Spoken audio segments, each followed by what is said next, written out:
Assalamualaikum warahmatullahi wabarakatuh. Waalaikumsalam warahmatullahi wabarakatuh. Oke, selamat pagi. Salam sejahtera untuk kita semua. Perkenalkan, saya adalah Vidya Hana Zahara. Kalian boleh panggil saya Bu Vidya ya. Saya akan mengaku mata kuliah deteksi dini dan tumbuh kembang anak di semester ini. Apa kabar semuanya? Alhamdulillah. Sudah siap untuk memulai mata pelajaran hari ini? Siap. Oke, mungkin sebelum mulai saya akan absen dulu ya. Afifa Arianti, Hadir. Aknina Takia, Hadir Bu. Alia Tasya, Hadir. Amara Fazilatun, Ada Bu. Yonatan Nathanael, Ada Bu. Fahri Akbar, Hadir. Anis Hoirunisa, Saya Bu. Fadil Zakia. Saksi. Oke, dan pertemuan pertama ini kita akan membahas apa ya, di sini sudah bisa dilihat oleh teman-teman semua untuk capaian pembelajaran mata kuliah di semester ini atau di pertemuan pertama ini adalah setelah mempelajari mata kuliah ini diharapkan mahasiswa itu sudah mampu mengetahui perbedaan keterlambatan dan keterbelakangan perkembangan anak dan mengetahui kapan harus mewaspadai perkembangan anak. Dan untuk subcapaian pembelajaran mata kuliah atau CPMK-nya adalah mahasiswa mampu memahami lingkup mata kuliah deteksi dini dan simulasi pada anak. Seperti itu ya. Ya udah siap teman-teman semuanya? Siap. Oke, kita akan masuk ya ke materinya. Pertama adalah fakta usia dini ya. Pertama, usia dini itu adalah usia penting untuk tumbuh dan berkembang. Setuju? Setuju ya, karena nggak ada anak yang tiba-tiba langsung besar. Pasti dari kecil dulu ya, dari janin dulu, dari bayi sampai akhirnya bisa jadi dewasa, dia pasti akan tumbuh dan berkembang. Yang kedua adalah di usia dini ini adalah landasan dan fondasi perkembangan anak selanjutnya.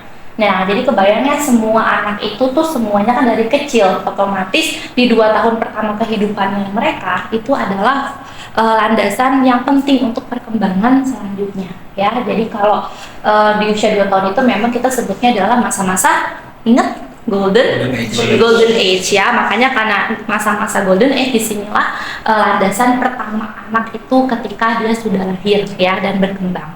Lalu di usia dini ini juga kondisinya adalah anak itu sedang belajar tentang pembentukan watak ya. Makanya banyak yang bilang ketika di usia dini ini anak-anak itu sudah harus diajarkan banyak materi ya dari lingkungan keluarga seperti budi pekerti, moral, akhlak, agama, karena memang di sini adalah landasan untuk anak berkembang. Pembentukan watak itu dimulai dari dalam rumah ya. Makanya ada yang bilang kalau sekolah pertama itu adalah keluarga dan guru pertama anak adalah ibunya ya.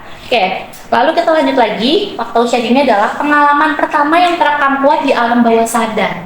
Nah, jadi ketika kita kecil itu sebenarnya kita itu belum terlalu ingat ya. Teman-teman masih ingat gak ketika ingat suatu pengalaman yang menyenangkan itu di usia berapa mulainya?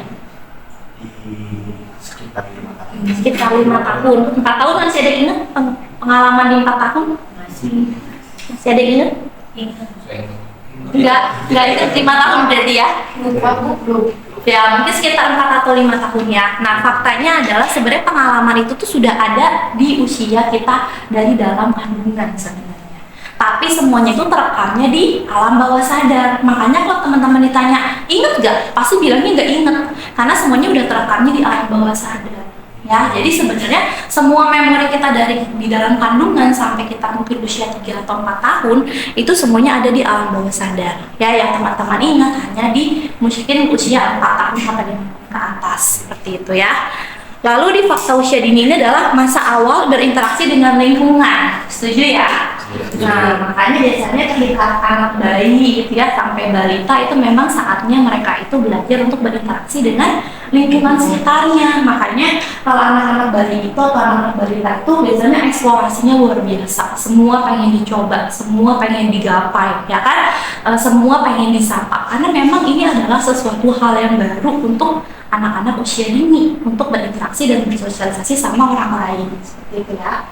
Lalu yang terakhir adalah guru menjadi bagian yang penting dalam mendeteksi anak ya, karena ketika di usia dini ini termasuk usia 3, 4, dan 5 itu adalah saat-saat anak sudah mulai belajar eksplorasi lingkungan. Jadinya di sini adalah peran guru ya, ketika di sekolah juga itu harus bisa peka ketika ada anak didiknya yang mungkin berperilaku berbeda sama teman-teman yang lain. Nah, makanya ini adalah fakta-fakta yang terjadi di usia dini. Seperti itu ya. Oke, kita lanjut lagi ya. Di sini adalah definisi deteksi dini tumbuh kembang ya. Definisinya adalah kegiatan atau pemeriksaan untuk menentukan secara dini adanya penyimpangan tumbuh kembang pada balita dan anak prasekolah. Nah, di sini adalah kita mengecek secara tumbuh kembang anak. Kita nyebutnya screening, biasanya screening tumbuh kembang. Dan untuk di psikologi sendiri kita punya alat tesnya yang bisa kita pakai bahkan dari usia 3 bulan. Kebayang ya? 3 bulan tuh kita udah bisa ngecek anak loh, ngecek bayi.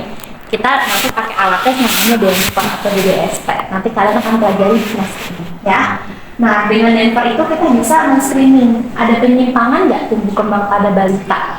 Ya, nanti kita akan belajar tentang tahapan milestone. Pernah dengar tahapan milestone? Belum. Ini tahapan milestone adalah tahapan yang harus dipenuhi oleh seorang anak pada setiap periode perkembangannya. Jadi kalau misalnya di milestone-nya itu dia ada keterlambatan, ya ada penyimpangan, nah itu bisa kita langsung deteksi pakai Denver tadi. Dan nanti ketika ada penyimpangan, maka kita akan segera bisa melakukan intervensi, ya atau terapi. Misalnya contohnya, anak usia berapa biasanya sudah mulai bisa bicara dengan jelas? Usia berapa? 4 tahun. 3 tahun, 2 tahun bahkan ya. Nah, 2 tahun aja udah mulai cerewet. Nah, kalau dia sudah 2 tahun lebih atau 3 tahun dia belum bisa bicara, nah itu berarti ada yang namanya red flag. Nah, red flag itu berarti sudah ada yang namanya masalah penyimpangan yang tidak memenuhi milestone-nya. Nah, itu adalah hal yang harus kita screening dari awal. Seperti itu ya. Oke, materinya sudah selesai. Silakan ada yang ingin bertanya terkait materi yang tadi dijelaskan. Saya Bu izin bertanya. Ya, boleh silakan. Terkait deteksi dini tumbuh kembang, kan kalau misalnya di psikologi itu ada alat tesnya tersendiri ya, dan mungkin itu dilakukan oleh seseorang yang sudah ahli. Tapi mungkin untuk orang tua, bagaimana, apakah ada cara-cara tersendiri untuk mendeteksi tumbuh kembang anak? Terima kasih. Ya, terima kasih. Oke, jadi tadi ya, nanti kita akan belajar tentang tahapan milestone. Jadi orang tua bisa mengakses tahapan milestone itu biasanya sudah ada di aplikasi parenting. Jadi bisa dicek ya, nanti boleh kalau punya anak download ya, ada aplikasi parenting. Nah, di sana mereka juga sudah siapin tentang tahapan milestone untuk anak-anak usia dari 0 sampai 7 tahun.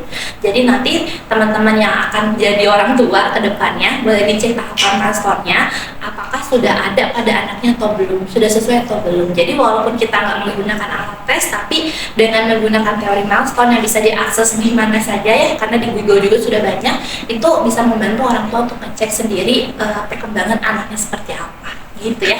Oke, terima kasih Bu. Oke teman-teman, sekarang kita waktunya quiz ya. Silakan, di depan sudah ada barcode-nya, boleh di-scan barcode-nya ya. Nanti setelah di-scan barcode akan keluar pertanyaannya dan langsung bisa dikerjakan. Ya, dimulai dari sekarang. Silakan.